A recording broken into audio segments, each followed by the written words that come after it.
Fala pessoal, tudo bem com vocês? Uma alegria poder conversar com vocês na continuação aí da nossa análise de The Last of Us. Quando a gente fala sobre isso desde a primeira temporada, você sabe que a gente não está sozinho nessa jornada. Eu estou com ele, o grande Rafael Loures. Bom dia, boa tarde, boa noite, depende de quando você assistir esse vídeo, né, Rafa? Deus abençoe. É isso aí.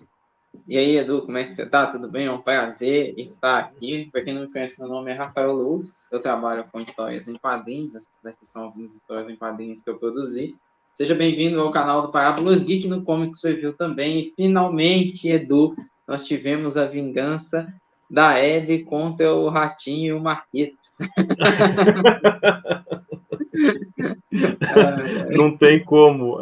Agora eu não consigo assistir mais a série sem ver o Marquito andando quando Eu ele também aparece. não. Não tem. Tadinha da Bela. Diz que ela Tadinha da até tirou dela. as redes sociais, né, por conta do que o pessoal estava falando, mas não tem como, a semelhança é muito grande. Eu acho que já o meme já estendeu fronteiras, já, né? Já está além das fronteiras brasileiras. Já até os gringos já descobriram Já essa descobriram. No semelhança. episódio 3, ela tá muito mais parecida com o Marquito ainda, não No tem 3, como. sim. É, e o Marquito ficou bravo deles compararem ele com ela. Eu não Ficou sei se você bravo, viu o devia vídeo ter aí, tá? ficado Ficou feliz. bravo. Não, porque, pô, imagina, Ele ninguém ficou lembrava que ele bravo, ficou existia bravo. mais, aí de repente ele volta do ostracismo, né? Mas ele ficou bravo. Lá no Corredores, lá do programa do Ratinho, ele ficou bravo. Mas a gente vai falar do episódio 2.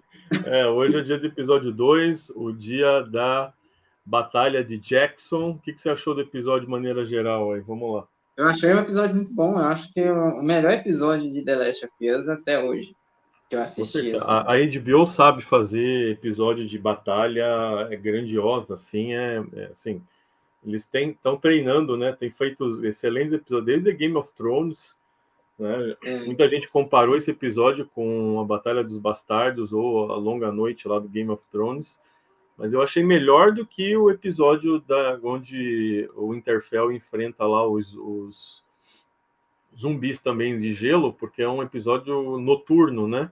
Então tudo é, acontece muito escuro, e aí dá o contraste desse, porque como é na neve, ele é muito mais claro, e acho que muito mais difícil de gravar também, porque a escuridão esconde um pouco dos defeitos das coisas, né? Você consegue é, encobrir muita coisa na sombra. E ali, além de gravar durante a neve mesmo, eles gravaram com neve, não foi CGI de neve, né? Então, assim, foi um espetáculo visual mesmo, assim, um episódio foi excepcional. mesmo.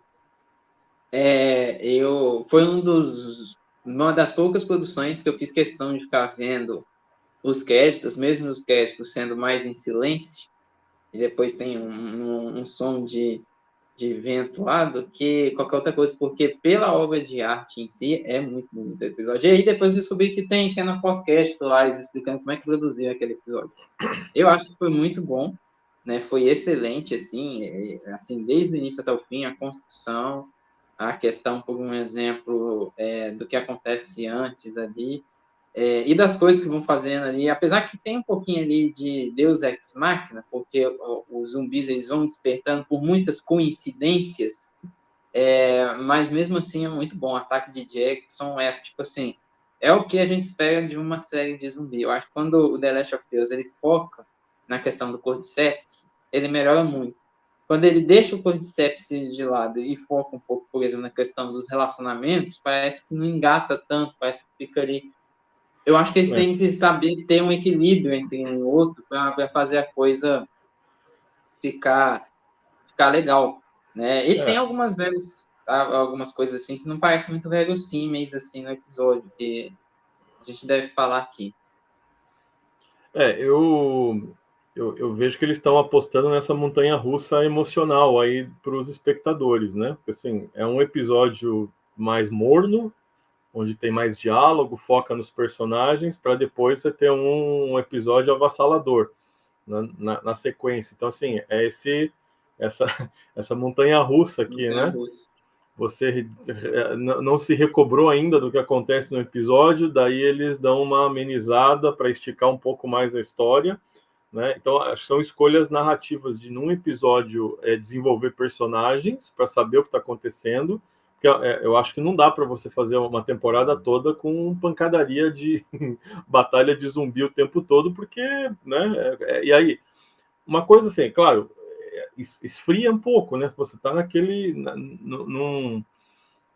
em tudo que a gente viu no episódio 2, aí você vem o episódio 3, esfria um pouco, né? Mas ele ajuda a gente um pouco também a entender consequências das atitudes, né? Nessa era de filme de herói que a gente tá vivendo, série de herói, um monte de coisa que é sempre mais do mesmo.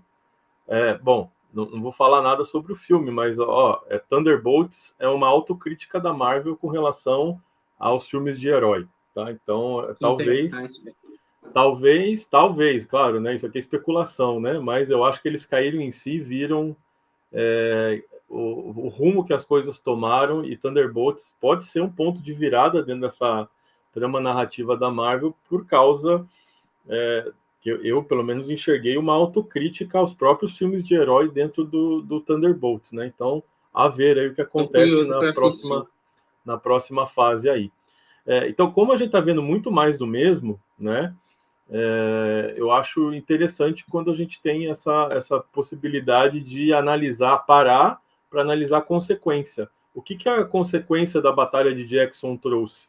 Né? Eu achei interessante, por exemplo, no episódio seguinte, ter essa dimensão de como os sobreviventes vão lidar com a tragédia que acontece no episódio 2. Né? Então, nesse ponto, eu estou achando interessante um pouco essa mudança de intensidade, digamos assim, né?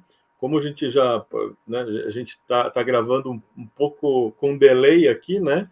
Não conforme cada episódio está se passando, a gente já tem algumas informações na sequência, né? Mas eu acho que vai ser essa dinâmica, né? Um episódio de muita ação, um episódio mais reflexivo, um episódio de muita ação até o último episódio. Como essa temporada eu acho que ela vai dividir o jogo 2 em duas partes, pelo que já está na metade da temporada, né? Praticamente são só sete. Na metade da temporada. São só 7 episódios, então vamos ver qual é o clímax do último episódio aí que a gente vai ver nessa temporada. Mas você esperava, Edu, que o Joel morresse nesse segundo episódio? Assim, se aproximou bastante do jogo, né? Essa escolha foi corajosa, porque eu achei que, né, a não ser que foi por causa do Galactus, né, que falou que ia destruir o mundo lá se o Pedro Pascal continuasse aparecendo em tudo quanto é coisa do universo, né? Da cultura pop. Né? Destruiu o mundo porque ele tá cansado de ver o Pedro Pascal e tudo, e é verdade. Eu acho que Mas eu não desconfio. Eu não desconfiava, não, porque eu vi muito pessoal falando que ia ficar, não vai ficar para essa temporada, vai ficar para a próxima.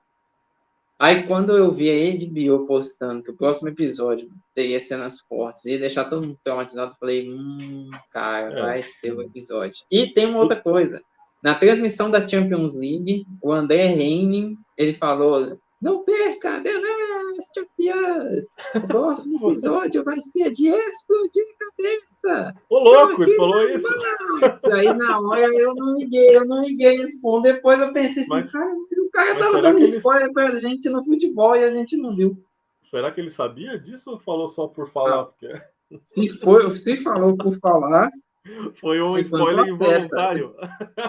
Foi involuntário. Spoiler involuntário é triste, né? Certinho. Agora, se ele já tinha assistido e estava falando, aí o pessoal deve ter dado um puxão de orelha nele depois.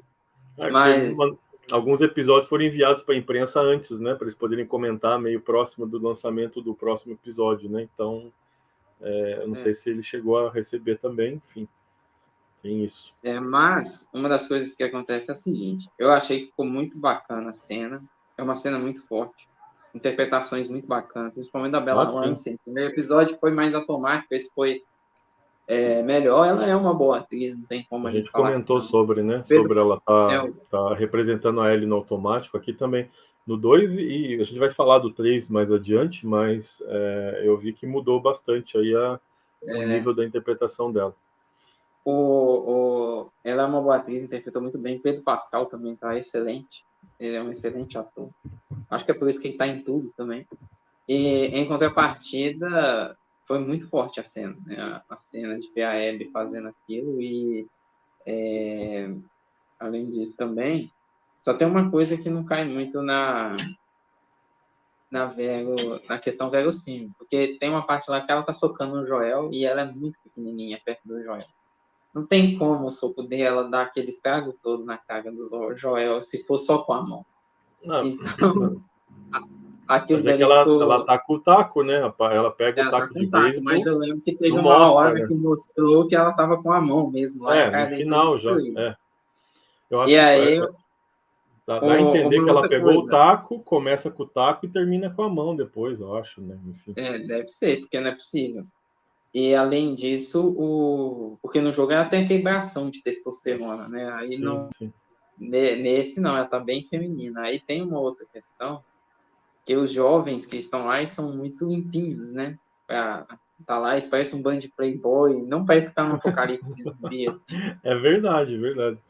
Parece Uma coisa assim muito. que não parece não agregar ali e tudo mais. E, Parece além disso muito jovem de também, classe média aqui, né? Pronto para ir para parece balada. jovens de classe média, que você vai ali no bairro da Savassi ali e você Na encontra eles Savassi, ali. verdade. No bairro da Savassi. É, Aqui é no Batel, você vai no Batel aqui em Curitiba, na Savassi aí em BH, e cada cidade tem o seu bairro aí do pessoal mais classe média aí. é. Não é aqueles jovens que dão medo, assim, no sentido militar, que vai causar algum problema. Então, é uma coisa também que dá para observar. Agora, muita coisa que acontece, né, antes do ataque de Jeffersons, que é a questão de muita coisa que acaba acontecendo no ataque de Jeffersons, que é a questão de, como que eu posso dizer, até acontecer o ataque, é muita coincidência acontecendo. Eu não sei se é um pouquinho ali de Deus Ex Machina, porque a, a Abby cai no meio dos zumbis, aí do nada, né? Tá certo que o pessoal vai lá, chega e cutuca os zumbis que estão naquela encarnação lá no vilarejo.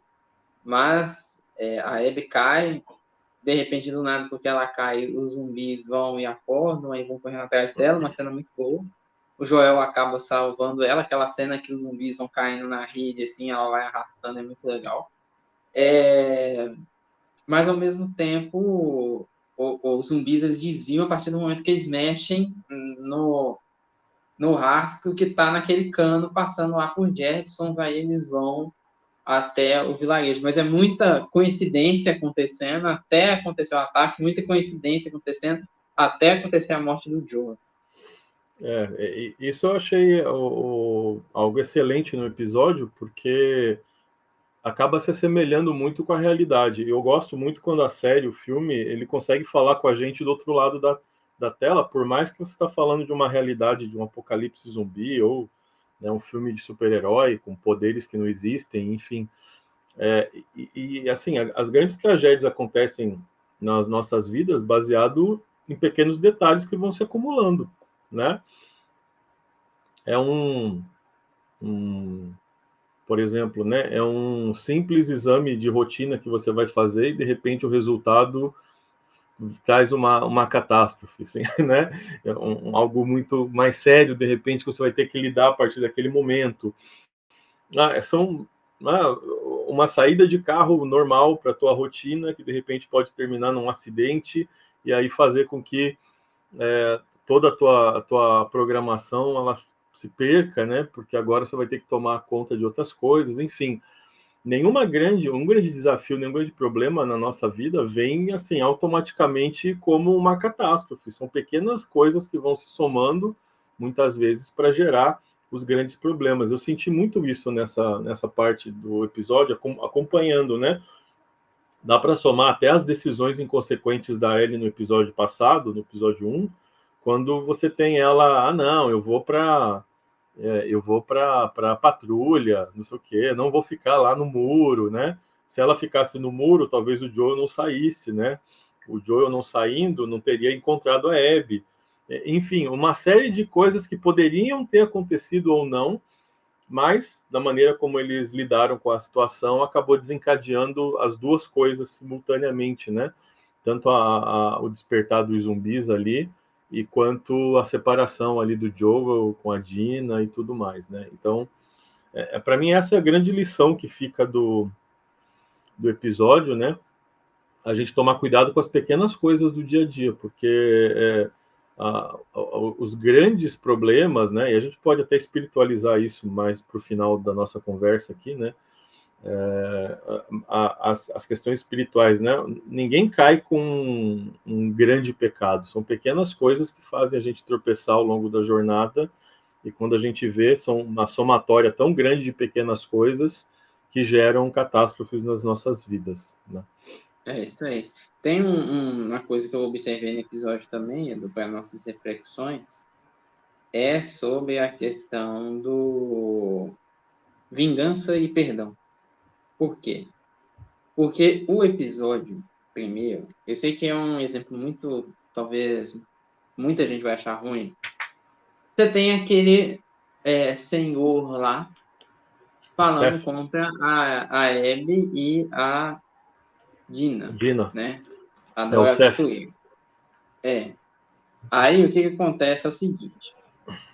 Nesse outro episódio, ele chega para elas, e aí quando ele chega para elas, ele vai dar um sanduíche para elas levarem para a caminhada e pede perdão.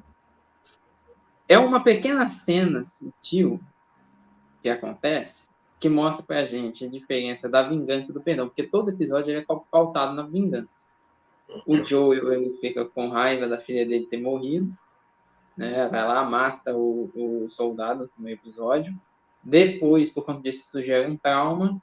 Aí, quando ele tá com a Ellie, ele se apega a Ellie. Aí, quando o pessoal lá dos vagalumes vão tentar matar a Ellie, ele mata todo mundo por vingança.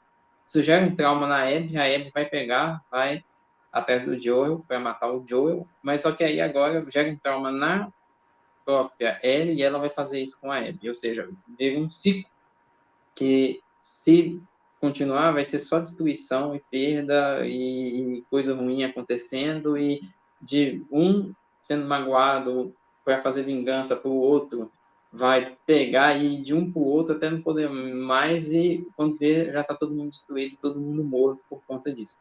E o episódio dá uma pequena pincelada sobre o perdão nessa cena, mostrando que isso acaba quando tem um perdão ali. Eu reparei isso. Foi bem pequenininho, bem sutil, Sim, assim, a foi parte. Apesar que interessante, no né? episódio 3 ele recomenda as duas ir lá e fazer a vingança, porque parece que a série vai meio que mostrar o que acontece com o tema fazer a vingança. Só que nesse episódio tem essa pincelada. E depois, por conta disso, você vê a Abby se esforçando e até mesmo botando o pessoal que está junto com ela em perigo por conta dessa vingança, que no final das contas vai custar a vida de muita gente, Sim. né? E é uma reflexão muito interessante que o episódio traz. Não, com certeza. E interessante é que a Ellie não perdoa ninguém, né? Ela nunca desculpa de fato, né? No episódio 3 também vai ter a cena dos cookies lá com a Dina e tal. E também você não vê em nenhum momento ela falando sobre perdão, né? Perdoando em si, mas agindo como tal. Então acho bem interessante isso, porque toda a história do jogo está pautada nessa transmissão do desejo de vingança, né? Ela vai migrando de uma pessoa para outra, né? Mostrando de novo as consequências, né? Eu acho a cena em que o Joel descobre o que está acontecendo, né? Quando a Abby fala para ela, para ele, né? O quem ela é e tudo mais, você vê, e aí você vê que o ator é bom, né? Ele não precisa falar nada, né? A face dele ali muda na hora, de surpresa, de alguém que está perplexo, tentando entender. Quando a ficha cai ali, enquanto ela está falando quem ela é, quem eles são e tudo mais, na hora o semblante dele fica sereno. Ele fala: bom, aconteceu, né? É consequência, a culpa é minha, eu fiz isso. Em nenhum momento você vê ele tentando justificar, pelo contrário, né? A cena é muito boa. Ali, Ela vai pena que falar e fala, ele fala um vai logo, palavrão sem ali, né? fazer. Mas a cena é excelente, porque ela tá ali falando, né? Tentando. Assim, ela esperou tanto por aquele momento, né? Ela pensou tantas vezes em o que ela ia fazer no dia que ela encontrasse ele, né? Que aí ela quer fazer aquele discurso, não, cala a boca e faz logo o que você quer fazer, não tem não tem show nisso aqui, não tem glamour nisso, né? E os próprios colegas dela veem assim, olha, e o que é mais interessante, né? A face da Abby, quando eles vão embora, você olha para ela, ela não está satisfeita, ela não está feliz com aquilo que aconteceu. Ela pensava que aquilo ia livrar ela daquele pesadelo que ela tem, né? Que o começo do episódio mostra ela com aquele pesadelo recorrente, né? Ela mais jovem entrando lá para ver o pai que estava morto lá na cena no final da primeira temporada e tal, e ela sai frustrada, porque aquilo não aplacou o vazio que estava dentro dela. Aquele ódio, aquela raiva toda não foi resolvida com a morte do Joel. Né? Então, isso é verdade. Aí a gente precisa citar sempre o nosso grande filósofo aqui, o Sr. Madruga, né? Ele é o grande responsável para a gente entender a questão da vingança de uma maneira que nenhum filósofo conseguiu explicar ao longo da história da filosofia, né? Que é a vingança nunca é plena, mata a alma e envenena. E é isso que a gente está vendo Toda hora eu aqui. lembrava do seu Madruga. Terceiro episódio, quando aquele vozinho, ó, ele fica de pé, eles podiam ter colocado ele com a skin do seu Madruga. Então ali, assim, e é o que tá, a gente vê a transmissão, né? Quando a Abby tá gritando no chão e assim, ali tem muito subtexto, né? Muita coisa não dita ali, que significa muita coisa, né? A Ellie entender que ela não vai mais conseguir falar com ele, todo o gelo que ela deu nele nos últimos anos, talvez, com a mudança e tal, ela não vai ter outra chance, né? E aí fica uma outra coisa, lição para todos nós também, né? Não, a gente não pode perder tempo em picuinha para resolver nossas questões com as pessoas que estão ao nosso redor. Né? Tem muito adolescente que assiste a gente e tudo mais, né? Então, assim, não fica de picuinha com teu pai, com a tua mãe, seus avós, né? Precisa resolver, resolve hoje, né? Não deixa para amanhã, não deixa para daqui a um mês, porque as coincidências da vida podem levar você a não ter mais a chance de dizer que ama, que quer falar com as pessoas, enfim, né? Então, assim, é uma grande lição que fica no final desse episódio, a gente não sabe o que vai acontecer com nenhum de nós amanhã, né? A gente só tem o hoje para resolver as coisas. Então, ó, precisa resolver, tá pisando na bola com teu pai, com a tua mãe, você que tá mais velho aí, que assiste a gente com o seu filho. Então, não deixa chegar a oportunidade para resolver isso, resolve enquanto a oportunidade ainda existe, né? Então, resolva, peça perdão, né? Faça como o Seth, ele errou feio no primeiro episódio e pediu perdão no segundo e vai ajudar no terceiro. Então, assim, você vê, tem 3 episódios em 1 minuto de tela que o cara tem ali, né? E teve uma evolução. Muita coisa na evolução do personagem ali também. Então, assim, a gente precisa pensar nisso. A gente acha que vai viver para sempre, a gente acha que sempre vai estar aqui, e a gente precisa ter essa noção, né, de que a gente não sabe o dia de amanhã. Então, o dia para resolver nossos problemas é hoje. É isso aí. Muito bom, Edu. E episódio sensacional de The Last of Us. O melhor episódio até agora, em termos de técnica, né, e também de narrativa, porque ela é um microfilme dentro da história, porque tem, né, ela tem começo, meio e fim dentro daquela cena toda ali, é um pequeno filme, né? O filme Catástrofe é contado mais ou menos dessa forma, né? Pequenas coisas desenrolam um grande evento e depois você tem que ver o que acontece com quem sobreviveu, é o que a gente vai ver depois no episódio 3. É isso aí. Muito Valeu, bom, Rafa! Muito bom, sensacional. muito bom. Eu falei, a gente tem que gravar junto todos os episódios, né? Nem que seja de madrugada, a gente vai fazer isso aí. É isso aí. Qualquer coisa na semana que vem a gente faz o 3 e o 4. Gente, Deus abençoe vocês. Não esqueça de curtir, compartilhar, deixa um comentário aqui no Parábola se você está assistindo a gente por aqui. Lá no Comics Review, você está assistindo pelo canal do Rafa. E continue acompanhando com a gente aí nossas análises aí de The Last of Us episódio por episódio. Nem que seja depois que terminar a série, mas vai ter todos os episódios analisados aqui nos nossos canais. Deus abençoe. Grande abraço. Amém. Grande abraço, pessoal. Obrigado. Até a próxima.